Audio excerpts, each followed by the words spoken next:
अस्सलाम वालेकुम। चाचू की होया मोटरसाइकिल में? पेट्रोल खत्म होया। पेट्रोल मेरे को पे एक्स्ट्रा ना मैं रखा है तो मेरे को ले लो तुसी पेट्रोल इत्थे खड़ी कर लो।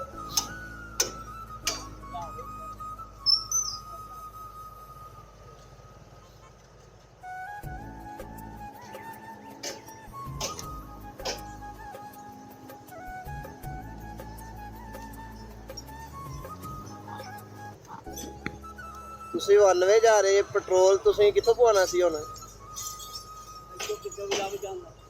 ਨਹੀਂ ਇੱਥੇ ਕਿੱਥੇ ਹੈਗਾ, ਇੱਥੇ ਕਿਹੜਾ ਪੈਟਰੋਲ ਪੰਪ ਹੈ?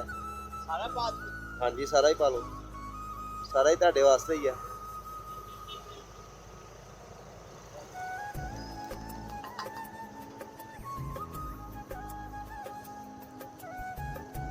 ਕੀ ਕਰ ਲੱਗੇ ਹੁਣ? 100 ਰੁਪਇਆ ਦੇਣ ਲੱਗੇ। ਨਹੀਂ ਜੀ ਤੁਸੀਂ ਦਵਾ ਦੇਣੀ ਬਸ, ਮੈਨੂੰ 100 ਰੁਪਿਆ ਨਹੀਂ ਦੇਣਾ।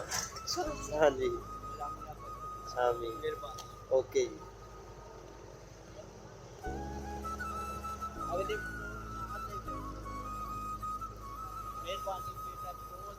ਓਕੇ ਜੀ।